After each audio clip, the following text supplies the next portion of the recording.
So right now I've been asked to step off the plane because of my hat. Can you believe that?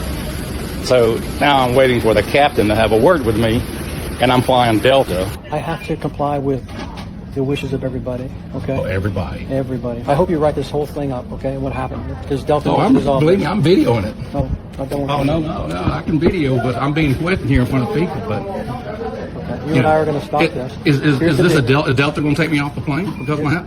I wore this hat to Vegas. I wore this hat to Salt Lake City. Nobody said nothing. So now, if there's somebody on that plane that's got something on their head, or I don't like their shirt or their T-shirt, you going to have them remove it for me? Well, see what I'm saying? It just doesn't make sense to me. Donald Trump is saying the quiet part out loud. That is right. He understands that according to pollsters, the Republicans are being blamed for the shutdown and not the Democrats. This is what he says. Trump wasn't on the ballot. So, of course, if he was, then things would have changed, he thinks. But in any case. And he says the shutdown were the two reasons that Republicans lost elections tonight, according to pollsters. So again, the American people are blaming Republicans who are in charge of the White House, in charge of the House of Representatives, and in full control of the White House, the Senate, and the House. And they still crashed the government. That's not bad luck. That's not the Democrats. That's a clean CR getting deliberately torched from the inside. The shutdown was a decision. Someone made it. And now the polls are making sure everyone knows exactly who. You can't hold every lever of power and then point fingers when the machine breaks down. That's not politics anymore. That's just accountability doing its job. In charge of the Senate for the shutdown, and rightfully so, because as we know, there was a bipartisan clean CR that was introduced to the House on the 16th of September. But that was not the one they voted on. No, Donald Trump told them to change it and make it dirty. And so Speaker Johnson did just that. He changed the dates of when we were going to roll back 3 different programs, that is reimbursement of hospitals, that is the CHIP Act, and that is also funding community centers, that he was going to roll those back in 2026 instead of 2028, which is what was agreed upon in the big, beautiful bill. And so now we have this shutdown. And Donald Trump knows that he's eating crow because either he has to admit that he fucked everything up and that the CR wasn't clean, that it is in fact dirty, and they have to make it clean in order for Democrats to sign on, ergo admitting it was dirty, or he's going to have to threaten them that they have to nuke the filibuster. Either way, it's a lose-lose for the Republicans because they're going to have mud on their face. Oh my God, how did you guys get here? You're not allowed to be here. It's private property. Go away or you're in trouble. You're in trouble. You're not allowed to be here. You're not allowed. Go home, Roger. Naughty people, you're naughty. Yeah, Trump made it very clear when he was campaigning that to him, all immigrants are criminals and they should all be kicked out. So I find it surprising that immigrants who have had run-ins with the law support Trump, but they do, and then they act surprised when they get kicked out and get their green cards revoked. Like the commenter is mentioning, this guy from Canada, he's been in the US since he was 3 years old. He's a legal US resident with a green card. He's married, he has 5 kids and a job. In 2004 and 2007, he faced charges of marijuana possession and driving with a suspended license, but he's had no criminal record since then. He was given a suspended sentence and paid his fine. I don't think that should impact his ability to come back into the country with his kids, but Trump obviously does. I mean, Customs and Border Protection is saying possessing a green card is a privilege, not a right. And under our nation's laws, our government has the ability to revoke a green card if our laws are broken. It is not surprising in any way that this is what they would do to someone in his shoes. But he was totally MAGA. He was all for it. He can't vote, but he was all in with the Trump support. And he was super excited when Kamala Harris lost and he was posting on Facebook. We just keep seeing these stories of these Trump supporters who are married. In the U.S. since he was 3, 5 kids, a job, a green card, minor charges from 2004 that were already handled.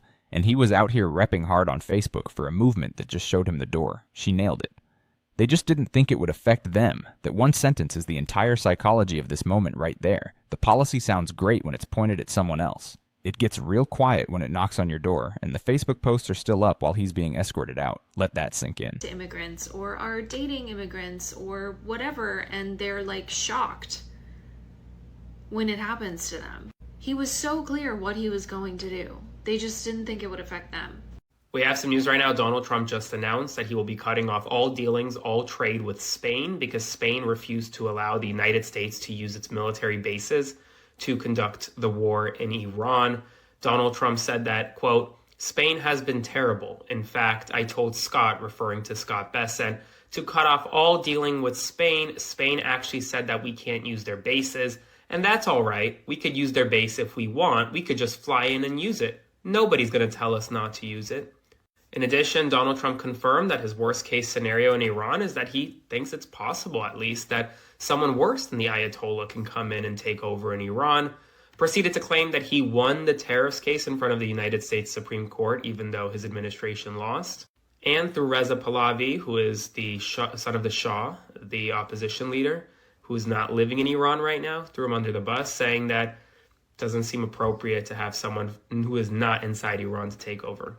Lots of stuff. Spread the word. Follow for more. Hey, ladies and gentlemen, this is Carmine Sabio for Explain America, and a big, big problem at one of our military bases. Before we get started, please make sure you like, comment, share, and subscribe. Those little things really help us out, and they help our channel continue to grow. President Trump has been under attack, and I mean literal attack, for a long time. You had the incident in Pennsylvania. You had the incident on his golf course, and now the airport that he uses, the military base that he uses to fly in and out of Washington, D.C., they've been hit with some type of white powdery substance that sent people home and hospitalized some because they still don't know. White powder, political propaganda attached, people hospitalized, and the narrative was fully built before a single lab result came back. This is the formula. Drop the scary detail. Attach the political villain.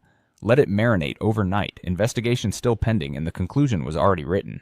Any genuine safety threat deserves serious attention, absolutely. But the framing speed here is worth noticing every single time it happens. What it is. It's under investigation right now. But this white powdery substance was sent to Joint Base Andrews, and it was sent with political propaganda. Now, what that propaganda is, we don't know. We don't know if this was a direct attack on Trump. We have breaking news out of the battleground state of Georgia, where the state Supreme Court has actually upheld a lower court ruling blocking the enforcement or implementation of some rules set out by the State Board of Elections. Now, for those of you who don't know, the Georgia State Board of Elections is run by, well, MAGA Republicans, and they wanted to put in some pretty crazy rules, including those that required hand counting of ballots on Election Day, in addition to other unnecessary and overly meticulous requirements for documentation or even required audits of county-level voting. Now, this lower court ruling basically said that these 7 rules that were in question were unconstitutional because the State Board of Elections doesn't even have the authority to make these rules. State Republicans had actually appealed to the Supreme Court, and the Supreme Court disagreed with them. Not only did they disagree with them, they basically said, we will review these, but in due course. We're not going to expedite the review. So the lower court ruling stands for the 2024 election, and this is actually a big win for the Democrats because there are going to be no changes to the way in which ballots are counted or the election is certified in the state of Georgia.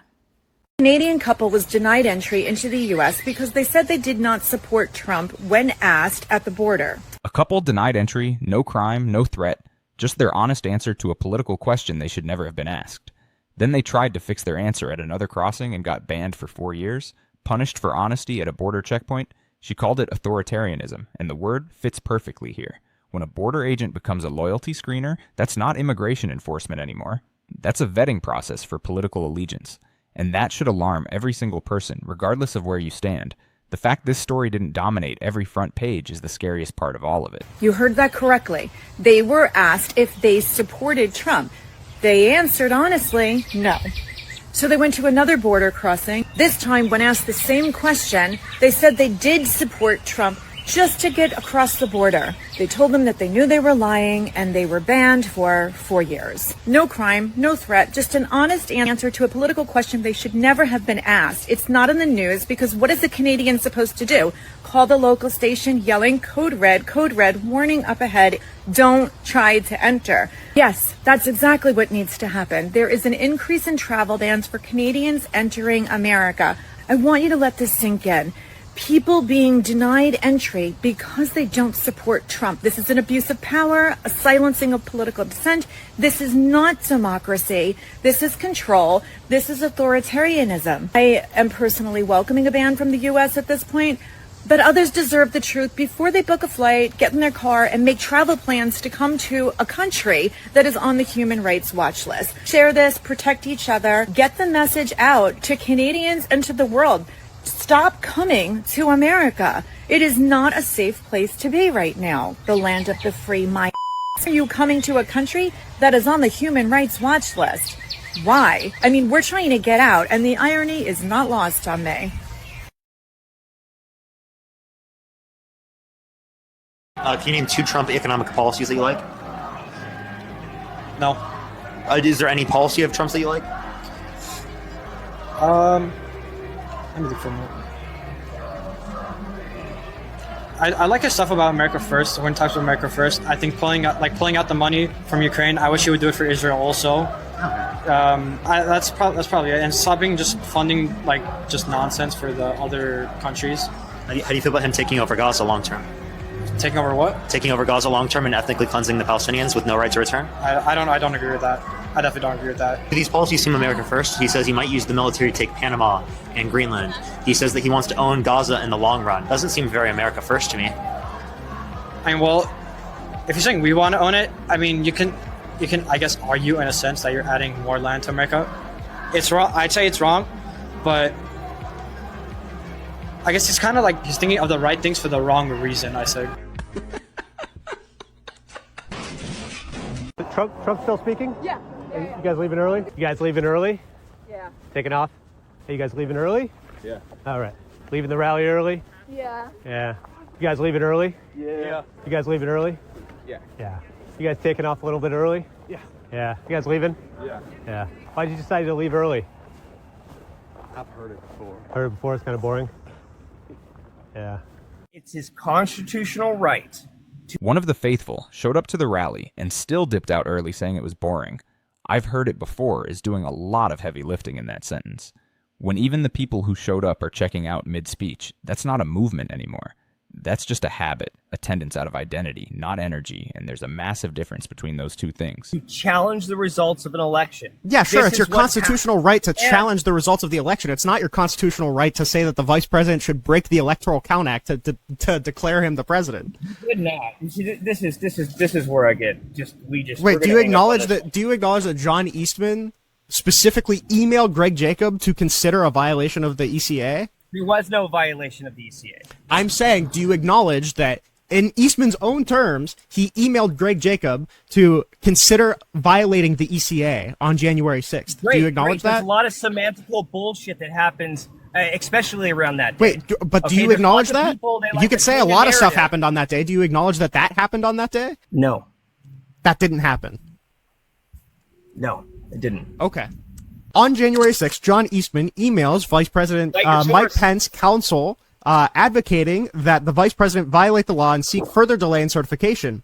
Eastman wrote, I implore you to consider one more relatively minor violation of the ECA and adjourn for 10 days to allow the legislators to finish their investigation, as well as to allow for a full forensic audit of the massive amount of illegal activity that occurred here.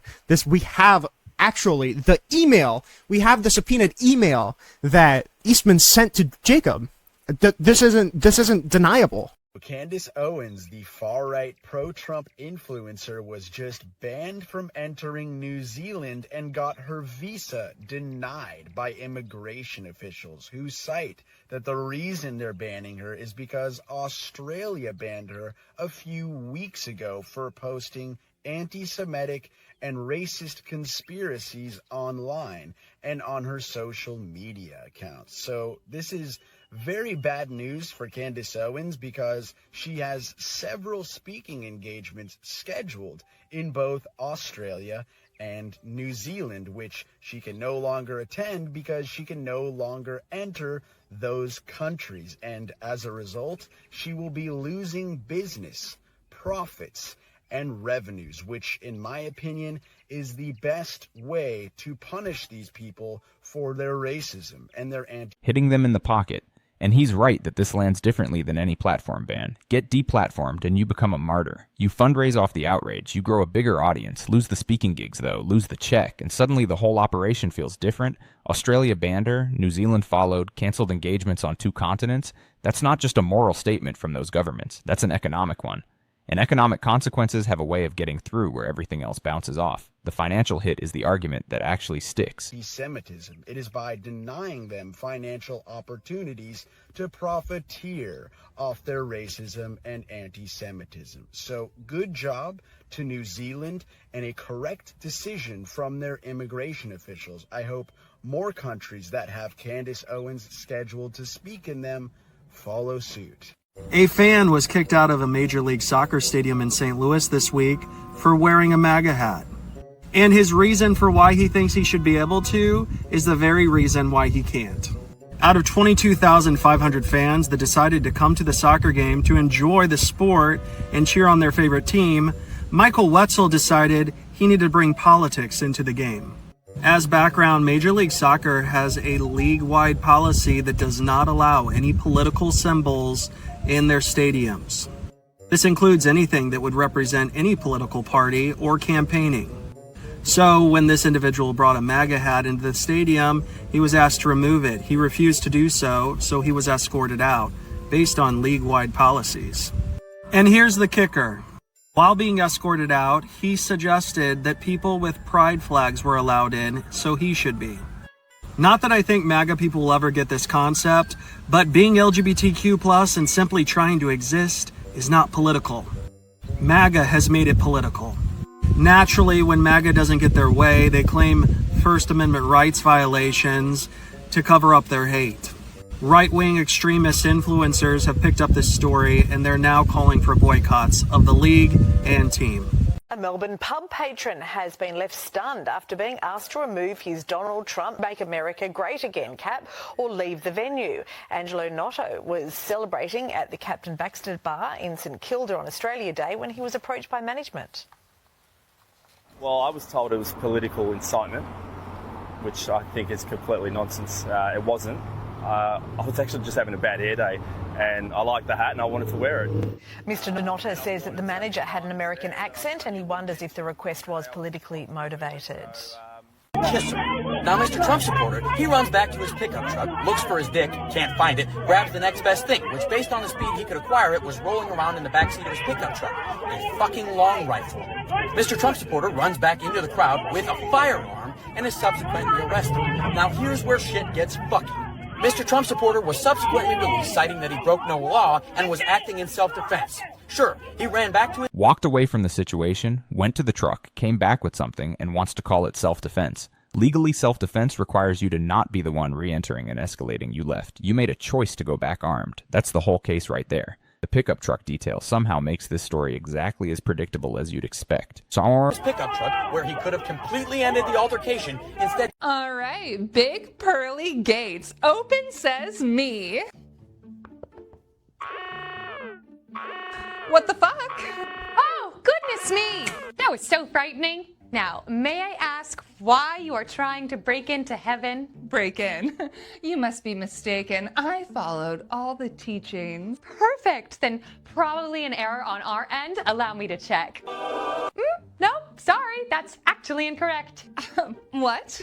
No, I totally did everything right. You shall not have idols? I didn't have any idols. You said, and I quote, Donald Trump could shoot someone down in the street and I'd still idolize him.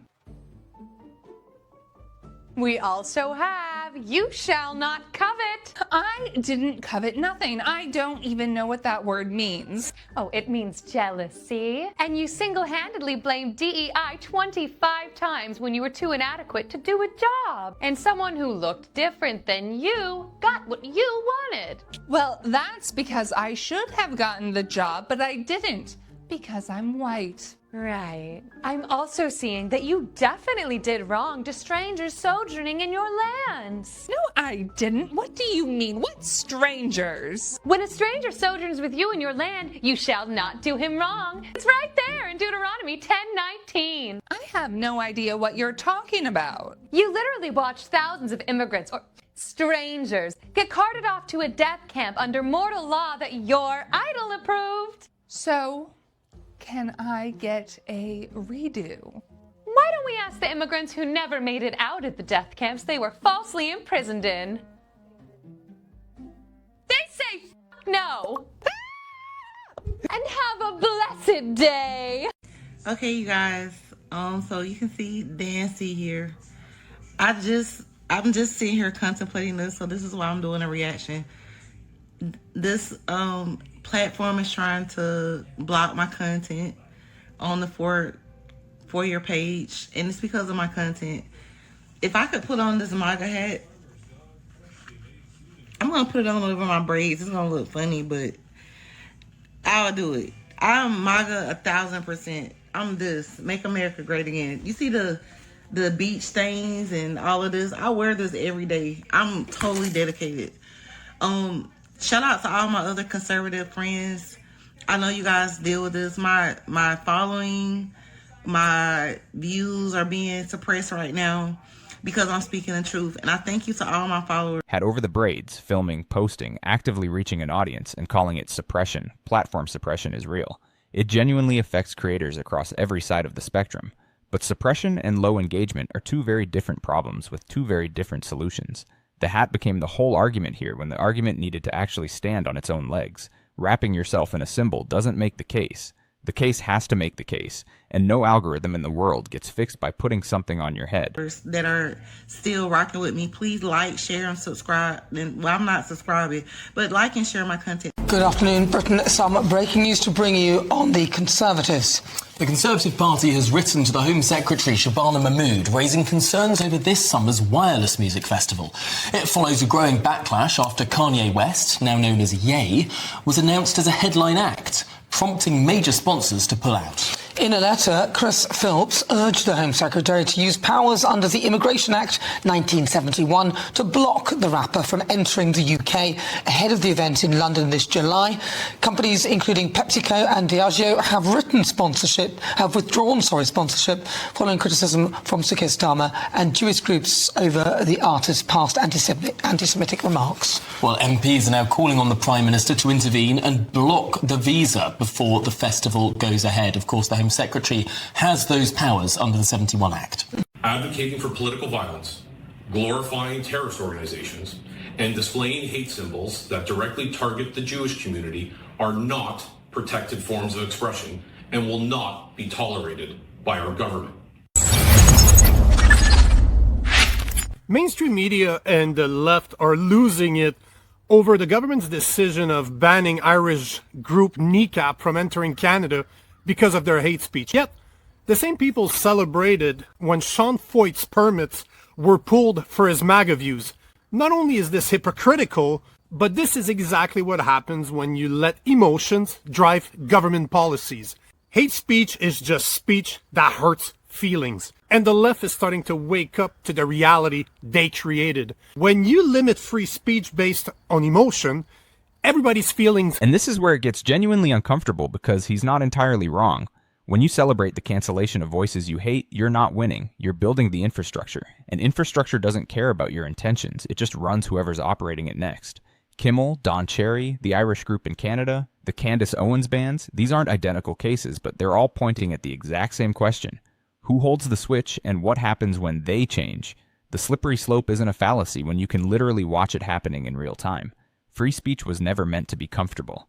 It was meant to be protected. The moment it only flows in directions that power approves of. It was never free to begin with. Get a veto. What happened to Jimmy Kimmel is the perfect example. They are outraged that he lost his job for the comments that he made about Charlie Kirk and the MAGA movement. We hit some new lows over the weekend with the MAGA gang desperately trying to characterize this kid who murdered Charlie Kirk as anything other than one of them. Yet they called for Don Cherry to be canceled for what he said on Sportsnet. Come here, whatever it is, you love our way of life, you love our milk and honey, at least you could pay a couple of bucks for poppies or something like that. These guys pay for your way of life that you enjoy in Canada. Free speech has no gray area. You either have it or you don't. Hate speech, on the other hand, is nothing more than censorship in disguise. Would you rather be able to say whatever you want and deal with the consequences of your words, or have the government decide what you can and cannot say? Because maybe right now the government approves of your views, but what happens when they don't? Free speech is not about protecting your speech. It's about protecting the speech